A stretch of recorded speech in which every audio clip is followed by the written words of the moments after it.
আপনাদের সঙ্গে স্বপ্নভঙ্গের এক খবর দিয়ে শুরু করব দুপুর 1টার এই নিউজ বুলেটিন।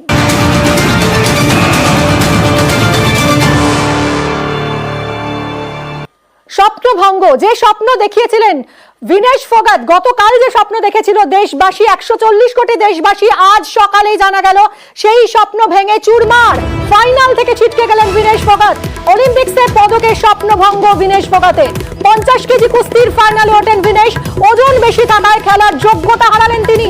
প্রায় 100 গ্রাম ওজন বেশি থাকায় স্বপ্নভঙ্গ ফোগাতের, সেই সঙ্গে 140 কোটি দেশবাসীর স্বপ্ন ভেঙে চুরমার। আমাদের প্রতিনিধি কুন্তল রয়েছেন, কুন্তলের সঙ্গে কথা বলবো। কুন্তল, কি জানাচ্ছে আইওএ, কেন ডিসকোয়ালিফাই করা হলো বিনেশকে?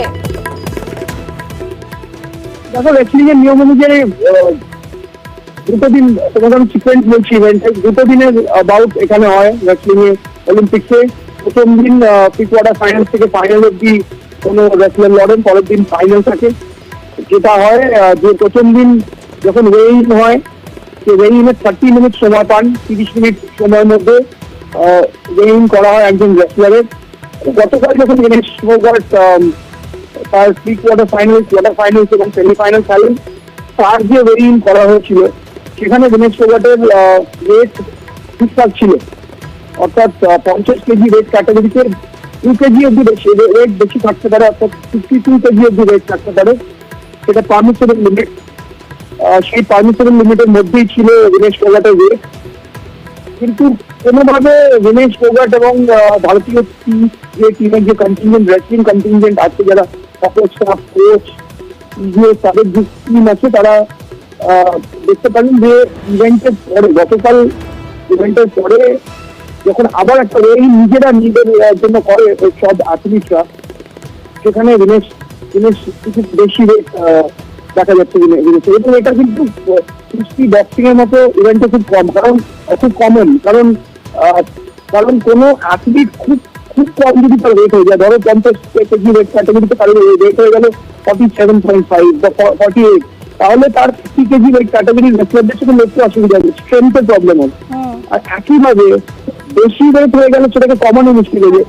এই একটা মাঝামাঝি জায়গায় রেসলারদের বক্তব্য ডিসকোয়ালিফাইড হয়ে গেলেন বিনেশ।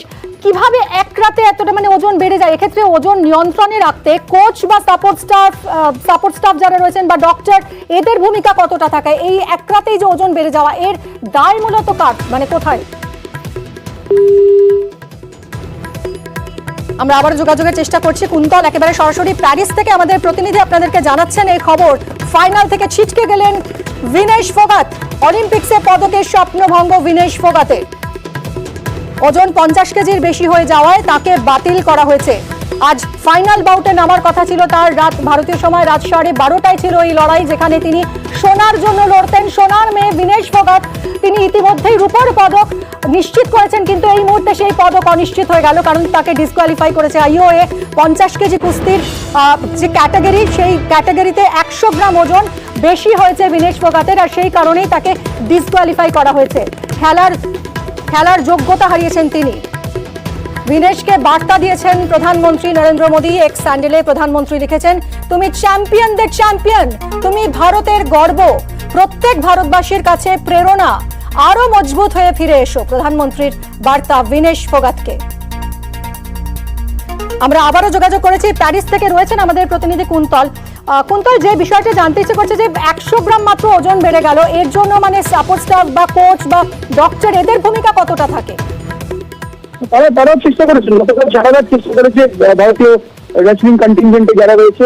হাঙ্গেরিয়ান কোচ গতকাল আমি দেখেছিলাম, আমার প্রথম মনে হয়নি যে কেন বিনেশ ফোগাট কালকে ইভেন্টের পর তিনি স্কিপিং করছেন, কারণ আমাদের মনে হচ্ছিল একটা দারুণ ভিজুয়াল। আইফেল টাওয়ার দেখা যাচ্ছে ধরে বিনেশ ফোগাট তার নিচে দাঁড়িয়ে স্কিপিং করছেন। আমি আমার ক্যামেরাম্যানকে বললাম, তুমি এমন একটা অ্যাঙ্গেল থেকে শট নাও যাতে করে এই আইকনিক আমরা দেখাতে পারি, আইকনিক একটা লোকেশনে কালকে একটা আইকনিক একটা মোমেন্ট হতে চলেছে ভারতীয় দলের জন্য, ভারতের জন্য, গোটা দেশের জন্য। কিন্তু বিনেশ ফোগাট তখন স্কিপিং করছিলেন। আমার মনে হলো এটা কোনো কুলিং ডাউন এক্সারসাইজ হয়তো হবে, এটা হয়তো পার্ট অফ রিজিম। কিন্তু কোথাও আমরা যখন হাঙ্গেরিয়ান কোচের সাথে কথা বলার চেষ্টা করলাম যে কোনো এই রিজিমটা কি ও রেগুলার কোনো কিছু, উনি বললেন যে না, কাল কথা হবে। কিন্তু বিষয়টা এমন ছিল, তখন ওই কাজ চলছিল। ওটা থেকে শুরু হয়েছিল, পরে সাইক্লিং করেছেন ভিনেশ ফোগাট, তাকে চেষ্টা করানো হচ্ছে কিছুক্ষণ দৌড় করিয়ে যদি কমানো যায়। ইভেন অনেক রাতে এটাও ডিসাইড হয় যে তার যদি চুলটা আরো কমিয়ে দেওয়া যায়, যদি সেখান থেকে 20 গ্রাম 30 গ্রাম কোনোভাবে বাঁচানো যায়। তো they try they all ends up, কিন্তু এমন কোনো ব্যাপার নয় যে ট্রাই করা হয়নি, প্রচন্ড ট্রাই করেছে ভারতীয় কন্টিনিউ। কিন্তু এটা হয়তো হচ্ছিল একজন রেসলারের কাছে, একজন অ্যাথলিটের কাছে কত বড় দুঃস্বপ্নের মতো, এটা কত বড় ধাক্কা, এটা ভাবতেই পারছি না। কারণ একজন রেসলার 2016-তে যার লিগামেন্ট টেয়ার হওয়ার জন্য ম্যাটে যেটা গেমটা জাপানিজ রেসলারের কাছে হেরে গেছিলেন ভিনেশ ফোগাট, তারপর 4 বছর 8 বছর পেরিয়ে যাওয়া এমন একজন রেসলার, তিনি 53 কেজি ওয়েট ক্যাটাগরি থেকে নিজেকে নামিয়ে আনেন 50 kg weight category, which is very difficult. কারণ 53 থেকে 56 যাওয়া সোজা। একজন রেসলারের কাছে ওয়েট কমিয়ে সেখানে এরকম ব্যাপার। গতকাল যাকে হারিয়েছেন, যে জাপানিজ রেসলারকে ফার্স্ট রাউন্ডে ভিনেশ ফোগাট, তার ক্যারিয়ার রেকর্ড 82-0। তিনি তার সিনিয়র 50 কেজি ওয়েট ক্যাটাগরিতে কখনো হারেননি।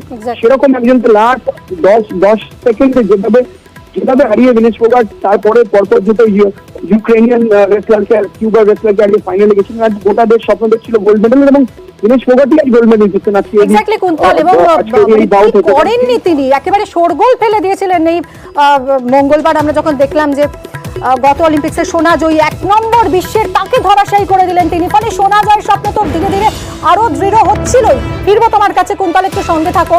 এই ভিনেশ ইস্যুতে আজ দুপুর 3টায় সংসদে বিবৃতি দেবেন কেন্দ্রীয় ক্রীড়া মন্ত্রী, এখনো পর্যন্ত সেরকম জানা যাচ্ছে। কুন্তল, এই যে একটা পদক তো তিনি অলরেডি জিতেছেন, রূপোটা তো তিনি জিতেছেন, এরপর ফাইনালে ওঠার আগে, ফাইনাল বাউটের আগে দেখা গেল তার ওজন বেশি, তিনি যোগ্যতা হারালেন। তাহলে এই রূপোর পদকটা যেটা তিনি নিশ্চিত করেছিলেন, সেটাও কি হাতছাড়া হলো তার? ফলে কি কারণ? একেবারে হাতছাড়া হলো, কারণ এটাই নিয়ম রেসলিং, ওয়ার্ল্ড রেসলিং ফেডারেশনের। কারণ সেক্ষেত্রে তাকে রূপোর পদক দেওয়া হবে না, এবং তার যে ক্লাসিফিকেশন সব থেকে নিচে থাকবে। যতজন এবার এই 50 কেজি ওয়েট ক্যাটাগরিতে লড়লেন, তাদের মধ্যে যে একটা ক্লাসিফিকেশন করা হয়, ক্লাসিফিকেশন সব থেকে নিচে থাকবেন। এটাই রুল, এটাই আনফর্চুনেটলি নিয়ম। এবং এই ইভেন্টে শুধু গোল্ড মেডেল আর ব্রোঞ্জ মেডেল দেওয়া হবে। এবং ভারতীয় কন্টিনজেন্ট, কোনো আইওএ বা ভারতীয় কন্টিনজেন্টের তরফ থেকে এখানে যারা আছেন, ভারতের শেফ ডিভিশন গগন নারায়ণ, তার সঙ্গে কথা বলে যেতে জানান যে ভারত অ্যাপিলও করতে পারবেন, কারণ এটাই আনফর্চুনেটলি। আচ্ছা কুন্তল, আরো একটা বিষয়, এই যে ওজন মেপে দেখা যোগ্যতা নির্ণায়ক, এটা কি প্রত্যেকটা বাউটের আগে দেখা হয়?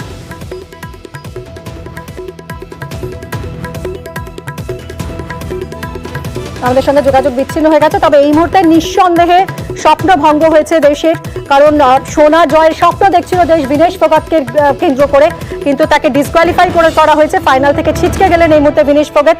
অলিম্পিক্সে পদকের স্বপ্ন ভঙ্গ ভিনেশ ফোগাটে।